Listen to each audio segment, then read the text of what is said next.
Ce message a été enregistré en public au Centre évangélique de Saint-Nazaire. Prédicateur, pasteur Alain Ouvrard. Toute l'équipe vous souhaite une bonne écoute.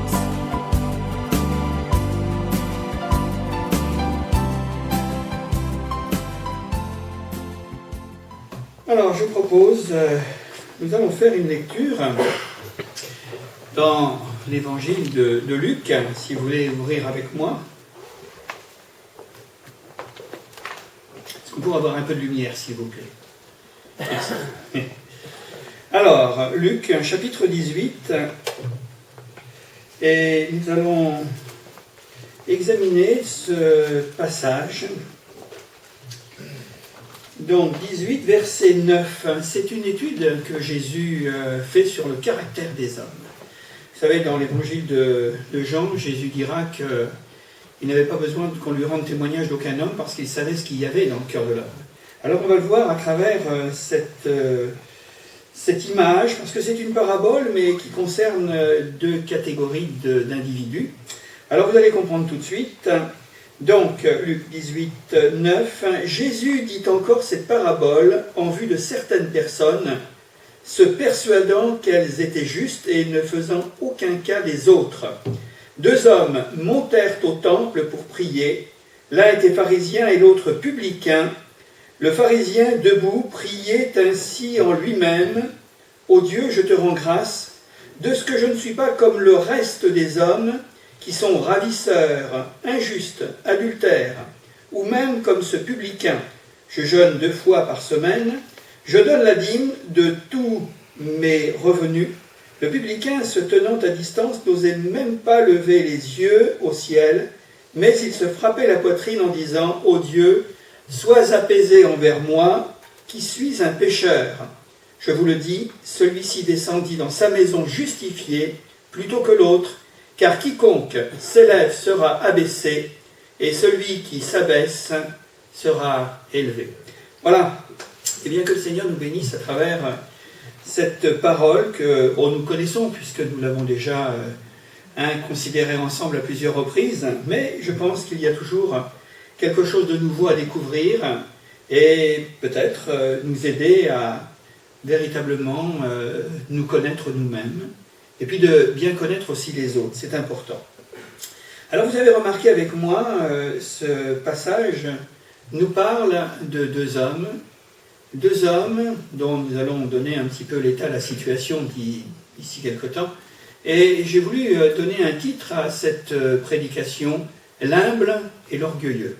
Alors ça veut dire tout ce que ça veut bien dire naturellement, et nous allons voir qu'ils se réunissent d'une manière tout à fait particulière, puisque le lieu de leur réunion, c'est le temple de Jérusalem, supposé naturellement le temple de Jérusalem, et ils vont tous les deux pour prier.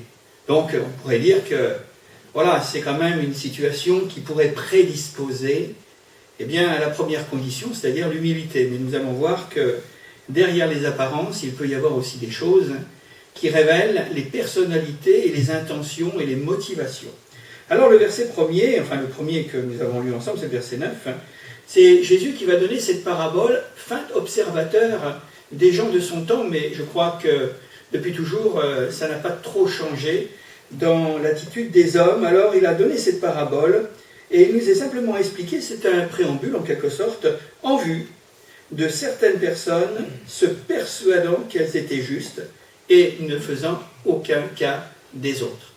Alors naturellement, l'histoire est déjà campée à travers cette petite explication en nous disant, des gens qui se croient eux-mêmes supérieurs, qui pensent qu'ils sont au-dessus de leurs semblables et qui se paient le luxe en s'ignorant eux-mêmes dans leur état d'orgueil, en se payant le luxe de mépriser les autres en disant « les pauvres, ils sont bien malheureux, je suis quand même meilleur qu'eux.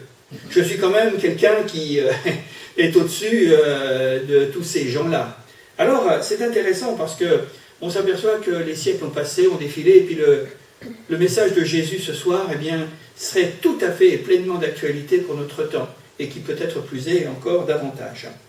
Alors, Jésus nous parle tout simplement de gens qui sont convaincus d'être tout simplement en règle et de s'illusionner eux-mêmes d'une fausse réalité d'être. Ils pensent qu'ils sont ainsi et ils se donnent tous les attributs et toutes les congratulations ou félicitations à eux-mêmes, mais quel jugement sur les autres, hein. Et c'est ce que Jésus veut faire ressortir particulièrement. Et tout simplement, ce que nous pouvons dire, hein, puisque Jésus va percer le secret, le voile des cœurs, eh bien, il va dire, mais ils sont complètement dans l'illusion. Hein. Ils pensent être mieux, ils pensent être au-dessus, et finalement, eh bien, on va en voir la conclusion. On verra que Jésus le dira d'une manière tout à fait simple, mais catégorique. Quand il parlera de l'un et de l'autre, il dira, eh bien, le second, eh bien, lui est rentré chez lui justifié, pas par les hommes, mais justifié tout simplement par Dieu.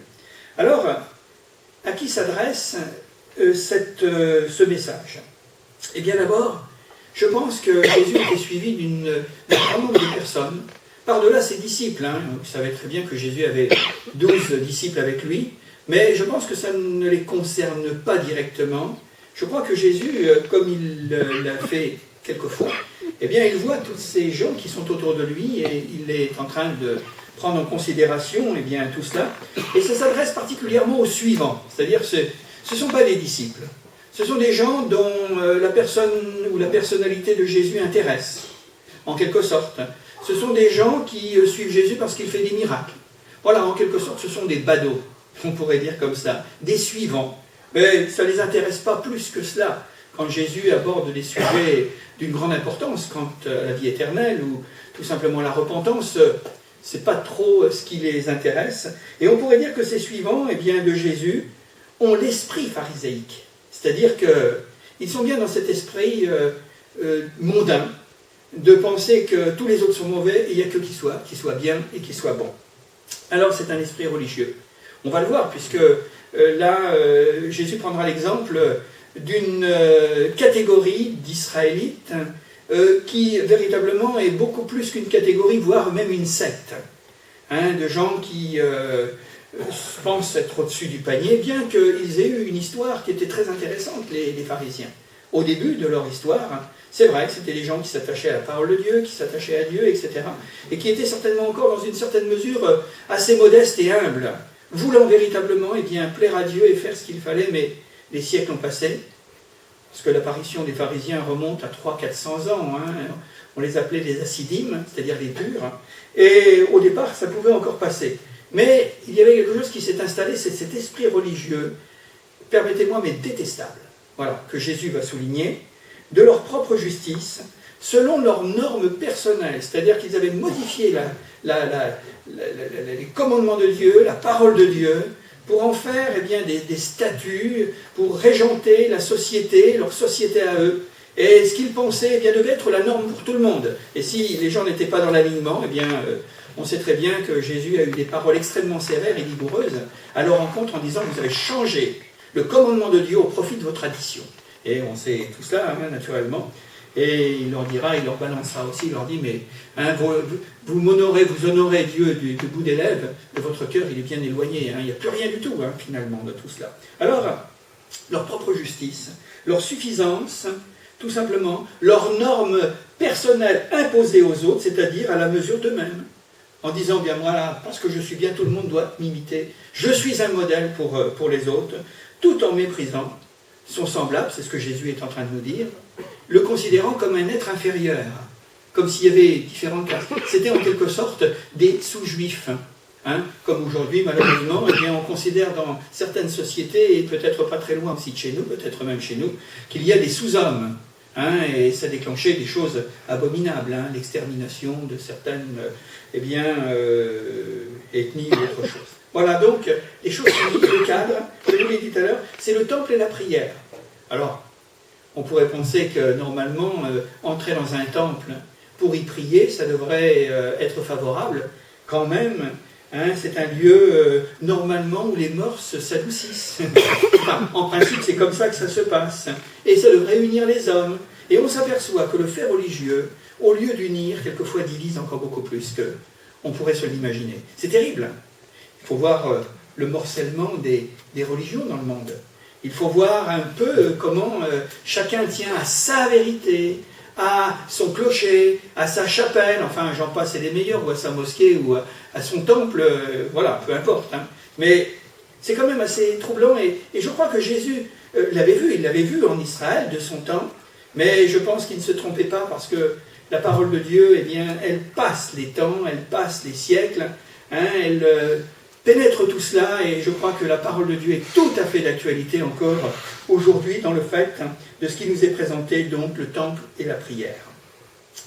Il y a deux opposés, et Jésus le met en évidence, c'est-à-dire deux personnes, deux personnalités, deux caractères, deux tempéraments. Il y a un pharisien, j'en ai dit quelques mots il y a un instant, et puis il y avait, je pourrais dire, les non-religieux, les publicains, les non, comment dire, ils étaient juifs, hein, mais juifs tout simplement parce que c'était la tradition ou la société qui le voulait, de culture juive.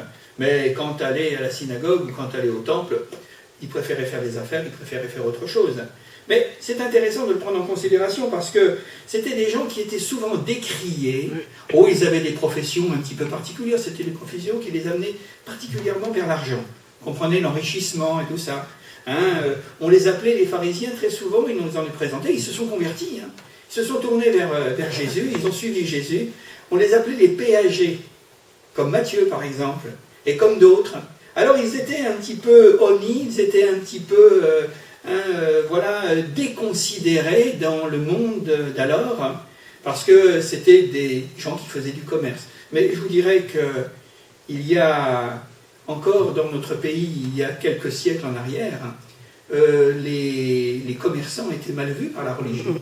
Eh oui, il fallait avoir un statut beaucoup plus que ce maniement des espèces sonnantes et trébuchantes, vous comprenez. Alors, du temps de Jésus, c'était ça. Parce qu'il gagnait de l'argent, alors on soupçonnait tout de suite que quand il gagnait de l'argent, il le gagnait malhonnêtement. Alors peut-être qu'il y en avait qui le gagnaient malhonnêtement, mais il y en a d'autres qui ont certainement fait des affaires, et ça se faisait avec une conscience honnête. Alors les pharisiens, c'était véritablement leur menu de prédilection, quand ils pouvaient finalement eh bien, critiquer, quand ils pouvaient juger et condamner dans ce domaine, comme dans le domaine de la prostitution. Ils n'ont pas fait de cadeau à certains personnages de la Bible qui eux aussi se sont convertis. Alors, ils ne s'en privaient pas. Et Jésus va mettre les deux. Voilà. Dans la société juive de l'époque, il y avait les colémontés, on peut dire, hein, ceux qui étaient au-dessus du panier, les pharisiens, parce qu'ils allaient au temple tous les jours, parce qu'ils faisaient ceci et cela. D'ailleurs, il le rappelle, hein, ce brave bonhomme-là, le premier. Il dit, mais attention, hein, moi je suis plus blanc que neige, hein, en quelque sorte. Hein, je n'ai rien à me reprocher. Et puis, cette opposition marque deux styles de vie et deux mentalités aux extrêmes. C'est pour ça qu'il y avait des conflits. C'est pour ça qu'il y avait, eh bien, cette histoire. Alors, nous allons commencer par l'orgueilleux. Vous savez ce que c'est que l'orgueil? Souvent, les orgueilleux, ils ne savent pas qu'ils sont orgueilleux. Voilà. Parce que ils ne peuvent pas s'apercevoir, puisqu'ils sont tellement élevés dans leurs pensées, dans leurs considérations personnelles, ils se disent, moi, il n'y a pas plus humble que moi. Donc le fait de dire ça, ça vous classe tout de suite dans la catégorie où vous êtes réellement. Hein. Alors voilà, donc on va commencer par lui, et c'est un orgueilleux impudent, parce qu'il ne s'aperçoit pas d'où il en est rendu. Et vous savez, il y a dans le livre des Proverbes cette parole qui est quand même intéressante, parce que c'est écrit avant. Vous savez, on est en train de discuter d'un fait de personnalité, de caractère, d'un tempérament, mais écoutez, dans le livre des Proverbes, qui est le livre de la sagesse, oui, le livre de la réflexion pour bien vivre, et également, eh bien, obtenir, être agréable à Dieu, il est dit à un moment donné, dans chapitre 30, il est dit, il est une race qui se croit pure. Ouais, c'était bien eux. Et qui n'est pas lavé de sa souillure. Il se croit pur, comme nous l'avons lu, il se croit au-dessus des autres, qui s'imagine être au-dessus des autres. Alors, il est une race qui se croit pure et qui n'est pas lavé de sa souillure. Il est une race dont les yeux sont hautains et les paupières élevées. Voilà. Vous voyez un petit peu la signification. Remarquez, je suis déjà plus lourd que vous, mais je voudrais quand même rester à votre niveau, quand même, si vous le permettez. Alors, on a compris un petit peu ce que ça veut dire. Sa prière ne demande rien. Si vous faites l'étude du texte, vous verrez qu'il ne demande rien, il ne parle que de lui-même. Et vous avez remarqué, les orgueilleux, ils ne parlent que d'eux. C'est leur monde, c'est à eux, c'est ceci, c'est cela, et le reste, ça les indiffère. Hein. Ils n'ont pas besoin d'écouter les histoires qui concernent les autres. Et encore moins lorsqu'il s'agit de répondre à des appels au secours, vous vous débrouillez, vous avez tout ce qu'il faut hein, à côté, mais pas moi en tous les cas. C'est le problème, vous savez, du Samaritain qui vient délivrer ce pauvre blessé sur la route. Il nous est parlé là de docteurs de la loi, il nous est parlé de scribes, hein, et qui vont passer outre et qui vont regarder de haut en disant là, attention, hein, moi j'ai pas de temps à perdre. Donc ils étaient bien une caractéristique de ce que nous sommes en train de dire ce soir. Alors sa prière ne demande rien, mais il se met en valeur devant Dieu. Et en résumé, il pourrait dire, mais tu sais Seigneur, tu dois être content d'avoir un homme comme moi, parce qu'il n'y en a pas beaucoup sur la terre. Hein. Ah ouais, tu dois être fier. Parce que des personnages comme moi, tu te rends compte hein, je suis l'exception quand même. Alors je dois être le premier de tous. Qu'est-ce que tu en penses, Seigneur? Alors la réponse, on va l'avoir tout à l'heure. Et c'est ainsi qu'il raisonnait. Je ne suis pas comme. Je ne suis pas comme. Donc il y a une comparaison. Et je parlais d'impudence tout à l'heure, parce que c'est vraiment ça. Et nous l'avons vu, parce que je ne suis pas comme celui-ci ou comme celui-ci, qui sont, parce qu'il juge après. Son état d'esprit l'amène à faire une comparaison par rapport à lui-même et de dire, eh bien les autres, regardez comment ils sont. Regarde Seigneur comment ils sont. Ils sont ceci, ils sont cela, etc., etc. Et nous vous apercevons que l'orgueilleux, dont nous parlons ce soir, remercie Dieu. Il remercie Dieu d'être si bien. Tu sais Seigneur, hein, c'est quand même quelque chose. Hein. Parce que, franchement, le monde irait beaucoup mieux s'il y avait des gens comme moi. Hein. Parce que moi je pense, parce que moi je réfléchis, parce que je maîtrise toute mon existence et il n'y a rien. Tu sais, si tu, comme Job le dira à un moment donné, Seigneur, si tu m'introspectes, si tu me regardes de près, tu sais, je suis pur. Oh, il avait des leçons à prendre, hein, Job. Hein. Mais il les a pris, hein. Je crois qu'après, c'était terminé. Donc on voit que cet homme remercie Dieu, et c'est le témoignage, tout simplement, d'aveuglement et de méchanceté méprisante, voire même insultante. Parce que quand on va lire, et comme on l'a lu tout à l'heure, ce qu'il est en train de penser des autres, ce qu'il pense de lui, ça, c'est formidable. Il n'y a pas de problème. Mais ce qu'il pense des autres, je dirais même que c'est plus que du mépris, c'est une injure, une insulte. Et ce bien qu'il fait, eh bien, il l'avance. Alors il nous est dit que le pharisien debout priait ainsi en lui-même, « Ô Dieu, je te rends grâce, de ce que je ne suis pas comme le reste. » Alors le reste, c'était beaucoup, hein. C'était tout le reste de l'humanité, le reste des hommes. Alors il dira, mais ils sont ravisseurs, injustes, adultères, ou même comme ce publicain, parce qu'il avait vu qu'il y avait quelqu'un derrière lui, et il se dit, mais qu'est-ce qu'il fait là, lui? Comment se fait-il qu'il rentre dans le temple de Dieu, lui, dont je peux discerner qu'il est sale, qu'il est souillé, que véritablement sa vie n'est pas en conformité?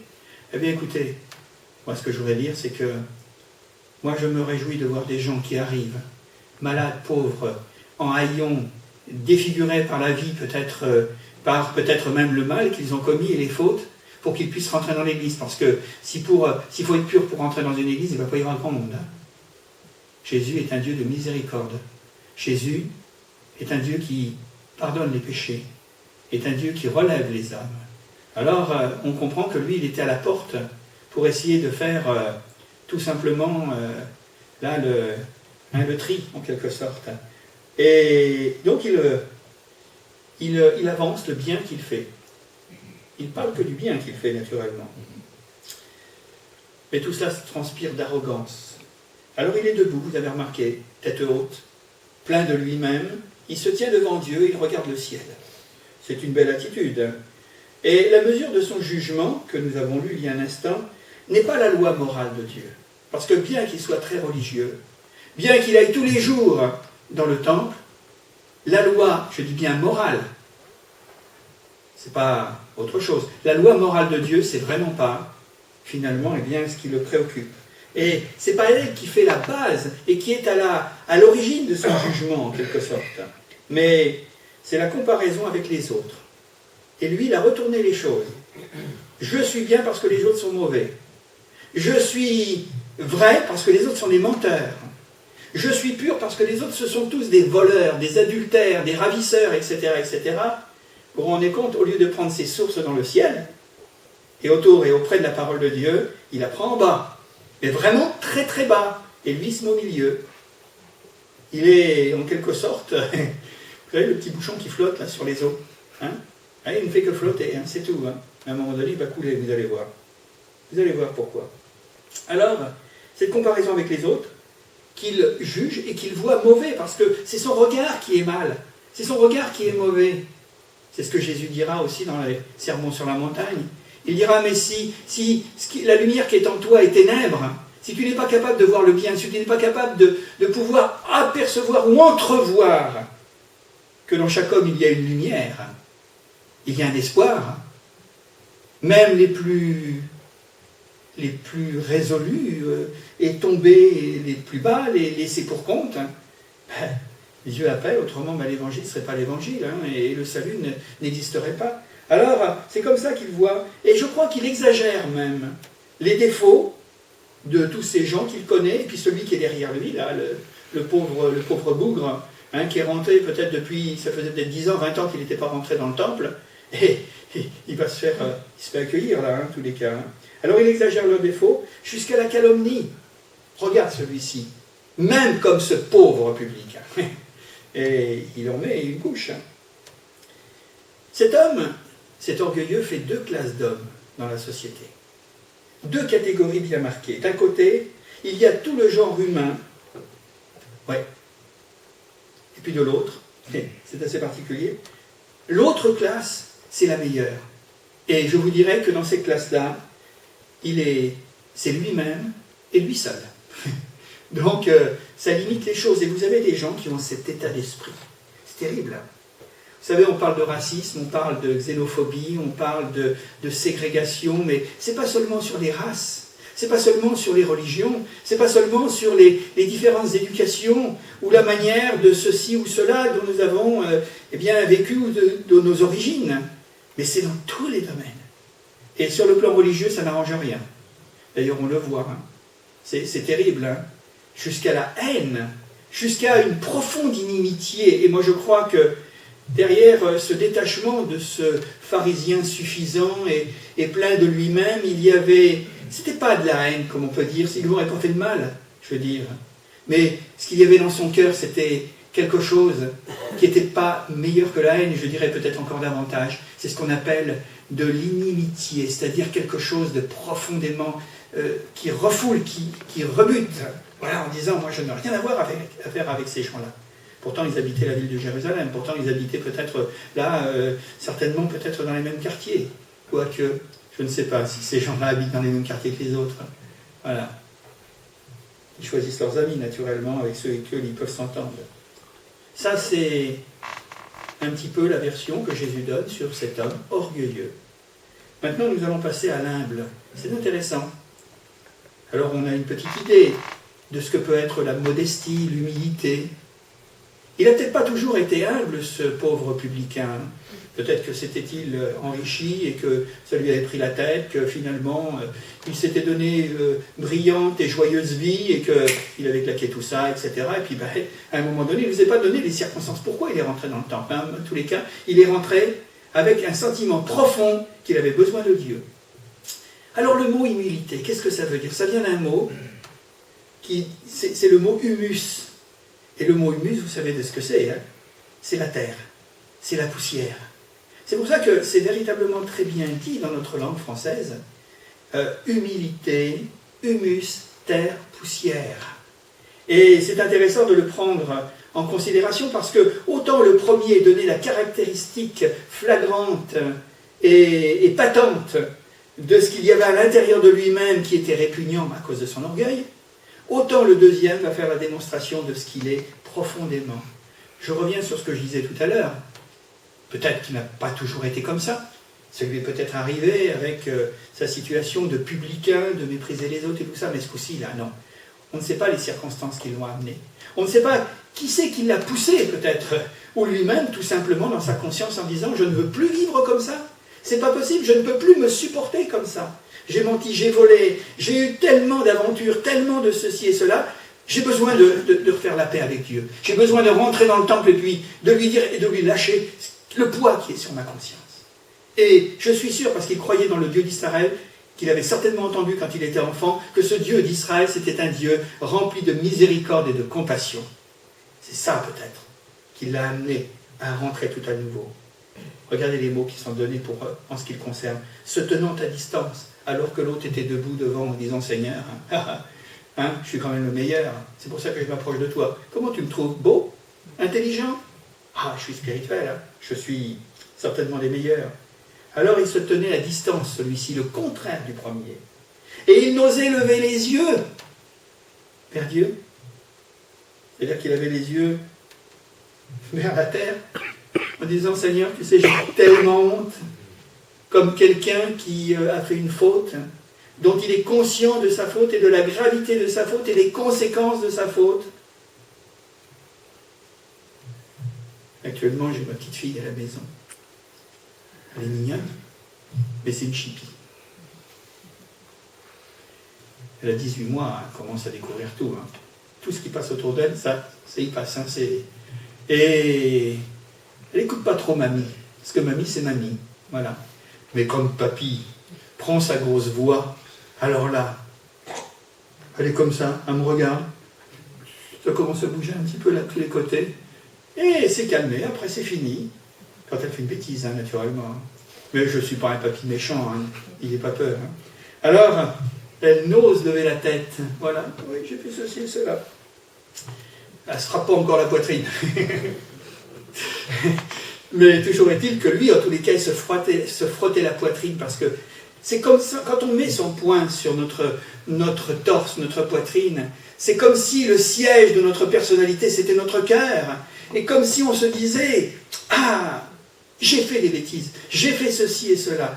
Est-ce que vous croyez qu'il y a quelqu'un ne fait jamais de bêtises dans la vie? Ils sont rares, Oh, inexistants. Et ce geste, comme d'autres méthodes que les Juifs avaient lorsqu'ils se présentaient devant Dieu après une faute, alors il nous est dit qu'ils se rasaient la barbe, ils prenaient le sac et la cendre, voilà, ça c'était des expressions hébraïques, mais lui il se frappe la poitrine, voilà, en disant, mais tu sais Seigneur, je suis vraiment un pauvre gars. Et je m'en aperçois qu'aujourd'hui. Ouais. Alors, je viens devant toi. Autant de signes explicites qui parlent du véritable acte de conscience que Dieu attend chez tous les hommes. Que l'on soit ainsi ou que l'on soit d'ailleurs, que l'on soit pharisien ou que l'on soit publicain, que l'on soit religieux ou non, peu importe. Ça, c'est le signe, c'est l'attitude, c'est la motivation, c'est l'expression finalement d'une prise de conscience du mal causé par le péché. On est malheureux, on se sent mal, on se sent embarrassé, on se dit mais...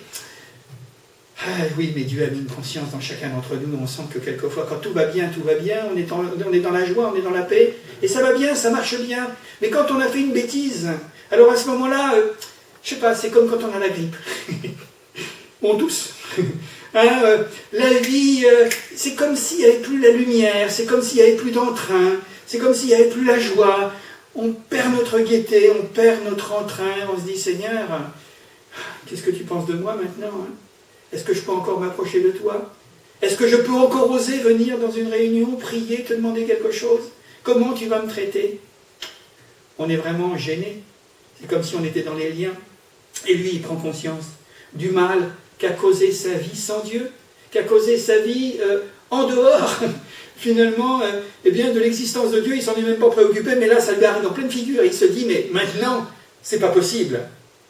Et il a peut-être peur aussi, comme tous les hommes, de l'aboutissement inexorable du péché, avec déjà des conséquences de tristesse et de remords et de regrets, mais plus que le remords et le regret, ce qu'on appelle la repentance, mais les conséquences inexorables du péché, qui est la mort. Vous connaissez le texte de Paul? Oui. Quand il nous est dit que le salaire du péché, c'est la mort. Mais, et ça, c'est la lumière qui apparaît, parce que c'est dans le même verset, c'est la même phrase, c'est lié ensemble, mais il nous est dit que le don gratuit nous est donné en Jésus-Christ pour notre salut. Alors là, c'est à nous de faire le pas. Et lui, cet homme, a fait le pas. Le premier est rentré dans le temple pour raconter tout son baratin de prière et de récitation et de ce qu'il était lui-même. Le deuxième a voulu parler de cœur à cœur, et les yeux dans les yeux, nous pourrions dire avec Dieu, pour lui dire, eh bien Seigneur, maintenant je suis rentré, c'est parce que j'ai immensément besoin de toi. C'est le fils prodigue qui voulait aller par là, tout simplement. Et il sait très bien que s'il continue à vivre comme ça, il va mourir. Mais il ne va pas mourir seulement physiquement, il va mourir spirituellement. Alors il demande à Dieu une chose. C'est ce qu'il demande, qui montre bien toute l'amplitude de son trouble. Il demande la paix. Sois apaisé. Eh oui, avoir la paix. Avoir la paix avec Dieu, c'est la réconciliation. Avoir la paix avec Dieu, c'est de lui demander pardon. Avoir la paix avec Dieu, c'est de croire que Dieu nous a pardonné et que moi, je me pardonne aussi parce que Dieu m'a déjà pardonné. Avec tout ce qu'il peut y avoir aussi, eh bien, de conséquences pour pardonner aux autres. Et être pardonné en acceptant le pardon des autres. Parce que c'est tout un ensemble de choses. C'est beaucoup plus vaste qu'on ne le pense. Sois apaisé. Et il demande finalement la reconnaissance. Il demande tout cela parce qu'il a la reconnaissance. Il reconnaît, ce sont des aveux qu'il fait. C'est bien, j'avouerai mes fautes à l'Éternel.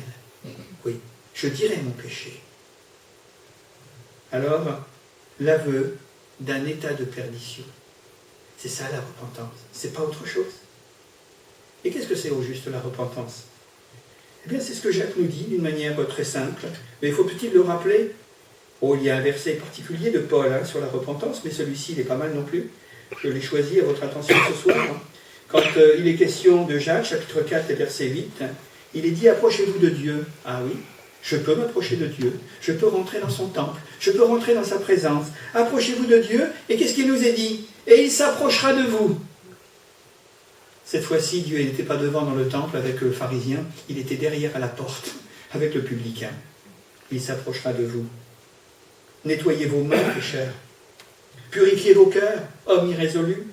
Sentez votre misère, soyez dans le deuil et dans les larmes. Que votre rire se change en deuil et votre joie en tristesse. Humiliez-vous devant le Seigneur et il vous élèvera. Et c'est bien la conclusion de notre texte. Vous allez voir un peu comment ça s'est terminé, cette histoire.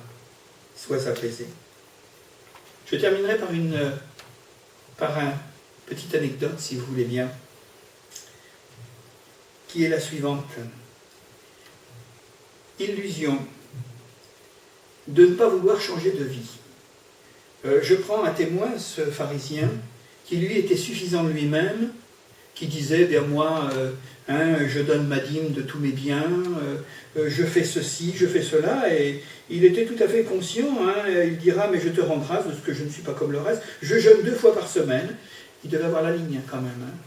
Je donne la dîme de tous mes revenus, et ceci et cela, il y a un problème, c'est que quand il a appris la conjugaison à l'école, c'était toujours, finalement, toujours au personnel, c'est tout. Il ne connaissait pas le tu, il ne connaissait pas il ne connaissait pas le nous, enfin, ou peut-être très peu, avec ses petits copains, c'est tout, mêlez-vous, et puis tout pluriel, il ne connaissait pas. C'est toujours au singulier. Je. Ça nous rappelle un autre, vous savez, c'est le riche cultivateur là, qui va être atteint d'une crise cardiaque et qui va mourir pendant la nuit. Le pauvre, il n'y avait pas de défibrillateur à l'époque. Et toujours est-il que, voilà. Toujours, c'est l'illusion de ne pas vouloir changer. Satisfait de ce qu'il était, notre premier, là, changer de vie, eh bien pour nous dire que quand on ne veut pas changer de vie, que Dieu nous appelle, et qu'il va nous donner encore toutes les capacités pour pouvoir changer, parce que de nous-mêmes, on ne peut pas. Il nous est dit dans le livre de Jérémie que est-ce qu'un léopard peut enlever ses taches? Parce qu'il y a des taches sur un léopard. Et il ne peut pas les enlever parce qu'il est léopard et puis il a une peau tachetée, tout simplement. C'est comme le zèbre. Pareil, on peut tirer le blanc et puis laisser le noir. Voilà, on ne change pas, c'est la nature. Mais Dieu nous fait la grâce de nous dire, si tu veux un coup de main, si tu veux mon aide, tu n'y arriveras pas toi-même. Le pharisien pensait qu'il pouvait y arriver lui-même parce qu'il était pharisien. Mais le publicain, il se dit, moi, avec tout ce que j'ai fait de terrible dans ma vie, c'est pas possible, je ne pourrai jamais m'en tirer, c'est pas possible. Mais Dieu fait grâce à celui qui est humble. Alors, eh bien, quand on ne veut pas, quand on ne consent pas, eh bien, ça mène toujours, tôt ou tard, à la catastrophe. Parce que vous connaissez cette parole dans Jacques, Dieu fait grâce aux humbles, mais ils résistent aux orgueilleux. Ou ce sont plutôt les orgueilleux qui se résistent à eux-mêmes. Parce qu'ils se disent, eh bien non, je ne m'abaisserai pas. Je ne m'abaisserai pas. Alors cette histoire, ça va vous tout de suite illustrer. Un navire qui affronte une grosse mer près de la côte. Ça peut arriver, hein. Quelquefois ça arrive sur la côte, là tout de suite, on est bien placé pour le voir. Hein. Alors il y a toutes les précautions qui sont prises pour que les bateaux restent dans le chenal, et puis voilà, ils arrivent. C'est comme ça. Mais bon, admettons qu'il puisse y avoir des cas dans d'autres pays du monde naturel. Tout à coup, l'officier de garde, on peut dire la vigie, eh bien, va crier, voilà, sur le bateau, il va faire passer le message, lumière à bâbord, lumière immobile à bâbord. Il va le dire, il va faire passer le message. Et le risque de collision est plus que possible à brève échéance. C'est pour ça qu'il y a une vigie. Hein. Quand il y a des dangers, il faut les signaler. Alors le capitaine du navire, qui ressemble un peu à notre pharisien, vous allez voir, vous allez le reconnaître. Hein. Bon là, c'est sa marine. Hein. Va crier à son officier de transmission, ou tout simplement de transmettre au navire d'en face, de dévier la trajectoire. Voilà. Alors, moi, je ne me déplacerai pas. Moi, je suis. Hein. Je vais jusqu'au bout, pas de problème. Et il va faire passer le message pour que l'autre navire puisse se détourner tout simplement. Et de lui donner un impératif. Nous voulons que vous détourniez votre route immédiatement, tout simplement. Alors, la réponse arrive au tisseau de l'autre bateau, hein, il y a des transmissions, et de l'autre côté, on dit, mais c'est à vous de changer de cap, et le capitaine réplique tout simplement, je suis un bâtiment militaire, je suis un bâtiment de guerre, écartez-vous, tout simplement. Alors, l'autre répond, je suis un phare. Ouah. Qu'est-ce qu'on fait? Vous savez que les phares ont pour quand même finalement utilité d'éclairer, de montrer quand même pour rentrer dans un port, hein, fût-ce le port du salut. Hein? Et en principe c'est solide un phare, hein.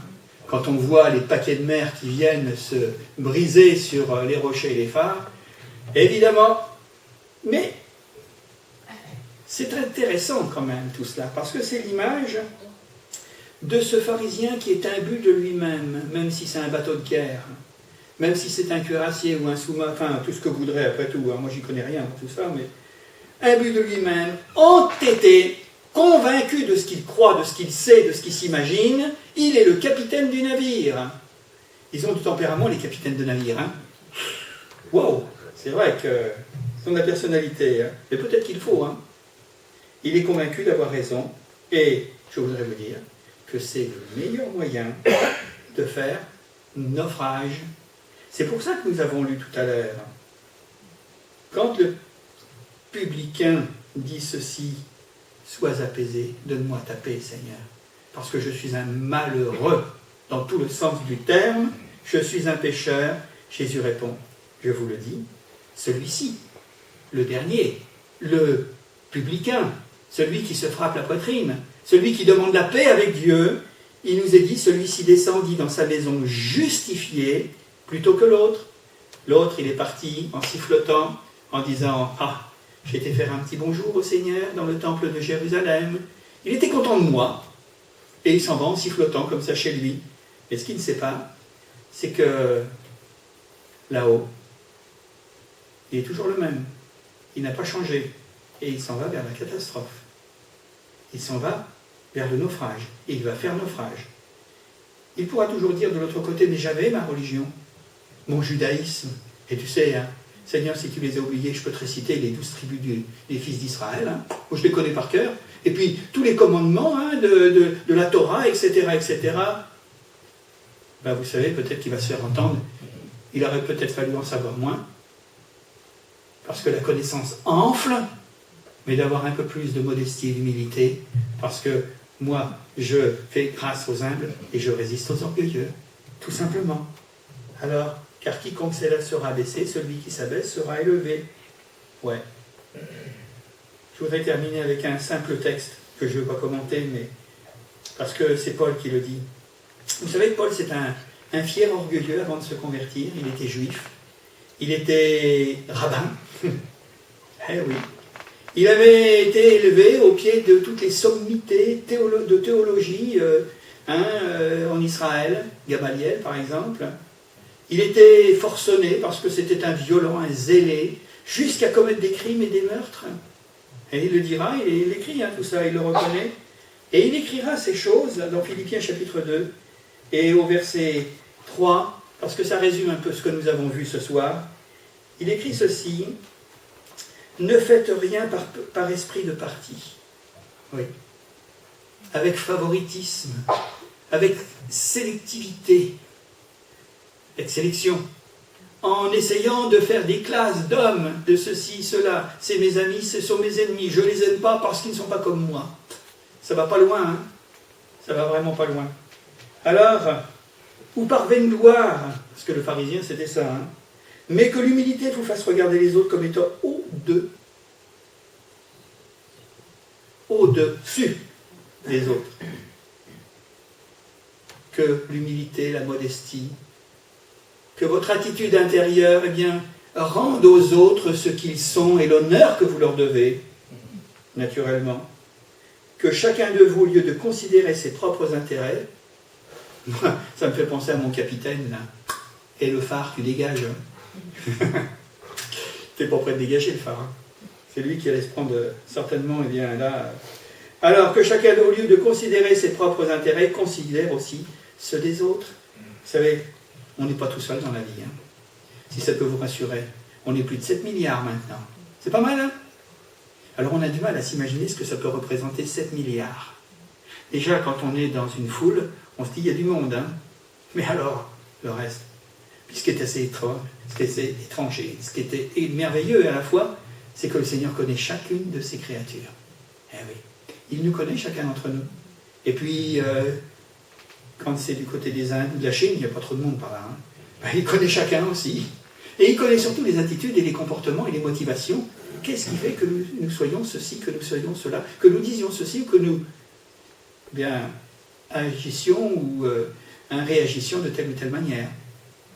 C'est bien marqué, hein, Jésus l'a dit, hein, il ordonna cette parabole, tout simplement, persuadant, en vue de certaines personnes, se persuadant qu'elles étaient justes. Alors si nous sommes justes, puisqu'il est question, il est rentré dans sa maison justifié. Qu'est-ce que ça veut dire? Quand quelqu'un est traduit devant un tribunal, et qu'on a fait la preuve qu'il est innocent, alors à ce moment-là, il va être justifié. S'il a été dégradé, on va le réhabiliter. Et on va prononcer un non-lieu. Je ne connais pas grand-chose, mais moi, il me semble que c'est un petit peu comme ça. Il va être justifié. C'est-à-dire qu'il sera déclaré juste. On l'a accusé de ceci et cela, mais on dira non. Non, c'est pas ça. On a donné la preuve contraire. Qu'il n'a rien fait de mal. Il est justifié. Eh bien, figurez-vous que nous sommes tous justifiés, si nous le voulons. Le Seigneur ne regarde plus nos fautes, il ne regarde plus nos péchés. Et ce n'est pas pour ça qu'il faut s'imaginer que nous sommes au-dessus des autres.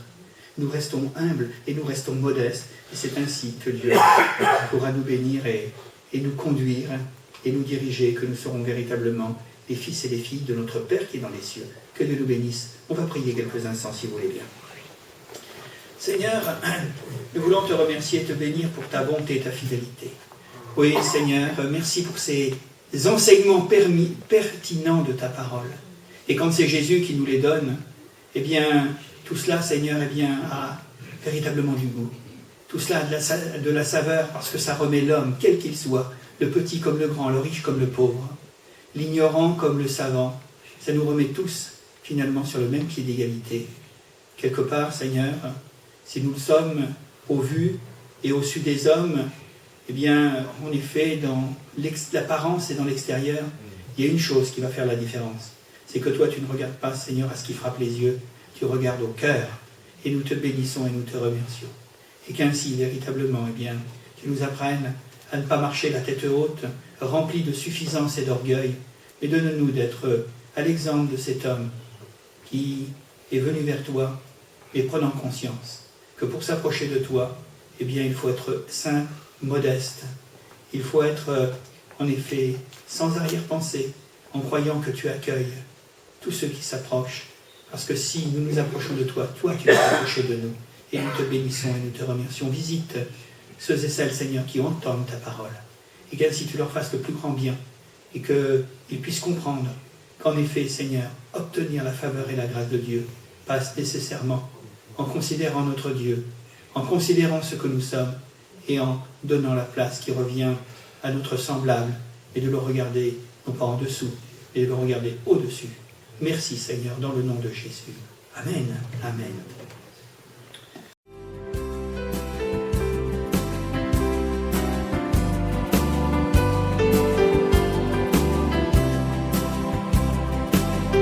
Pour écouter d'autres messages audio ou vidéo, retrouvez-nous sur www.add-saint-nazaire.fr.